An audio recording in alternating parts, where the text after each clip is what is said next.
नरेंद्र मोदी ने जिस तरह से सरकार चलाई है पिछले 11 साल कि अगर आप पहले घूमा करते थे तो शास्त्री भवन से लेकर हर भवन के कॉरिडोर में आपको दलाल दिखा करते थे, वो बिल्कुल वो गायब हो चुके हैं। और वो लोगों की चिरमुराहट में दिखता भी है, जो एनजीओ का पूरा जाल था वो कैसे एफसीआरए रोक के बंद हो गया। तो वो छिड़ आती है और वो नरेंद्र मोदी के खिलाफ अलग अलग तरह से टूल किट्स में दिखती है।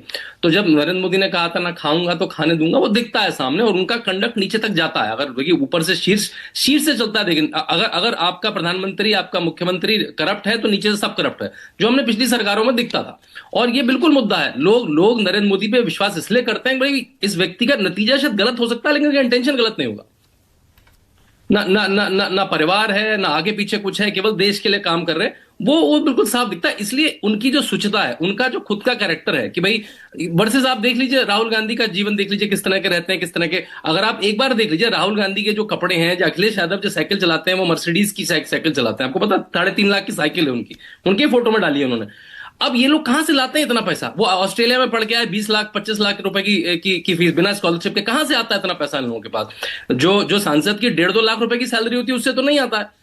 तो इसलिए करप्शन लोगों के मन में मुद्दा है कि भाई कुछ लोग शुचिता से रह रहे हैं। अगर आप योगी आदित्यनाथ का जीवन देखें, अगर आप हेमंत बिस्वा का जीवन देखें, अगर आप अन्नामलाई का जीवन देखें, अगर आप नरेंद्र मोदी, मतलब सारे नेताओं का जीवन देखें, और इधर आप रॉबर्ट वाड्रा का, राहुल गांधी का जीवन देखें, तो बड़ा बिल्कुल सामने सामने से फर्क दिखता है सामने से। तो बिल्कुल करप्शन तो मुद्दा है।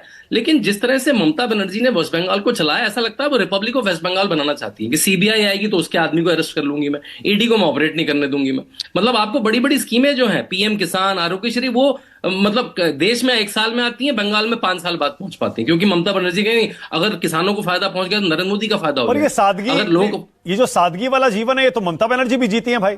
एक साड़ी सफेद रंग की पहनती हैं, चप्पल पहन के घूमती हैं, सादगी वैसे से लोग रहती हैं। पसंद करते होंगे, लोग उन्हें पसंद भी करते होंगे, तभी वोट भी मिलता है उनको। हाँ। पसंद करते होंगे, उनको वोट मिलता भी है। हाँ। लेकिन मैं कह रहा हूं करप्शन, आपने पूछा क्वेश्चन, करप्शन मुद्दा है क्या? हाँ। बिल्कुल लोगों के मन में है कि भाई जो हम टैक्स का पैसा देते हैं वो शुद्धता से वो तो फिर 2024 में, तो फिर 2024 के लोकसभा चुनाव में बीजेपी की सीटें, मोदी की सीटें कम क्यों हो गई थी? देखिए वो तो उसके तो बहुत सारे कारण है। हमने बहुत बार डिस्कस करा है कि भाई 10 साल के बाद, कोरोना के बाद विश्व में कौन सी सरकार तीसरी बार आई है?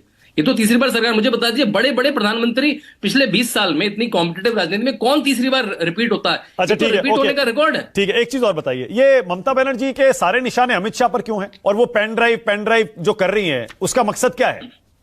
देखिए अगर ममता बनर्जी के पास कोई भी पेन ड्राइव होती तो जिस दिन आती उसके अगले दिन वो मीडिया में पहुंच जाती है। अगर उनके पास है और वो नहीं दिखा रही, तो साफ पता है कि वो शगुफा है। वो केवल डराने के लिए, अपने कार्यकर्ताओं को दिखाने के लिए, देखो हमारे पास भी कुछ है, लेकिन वो ईडी की जांच में भाग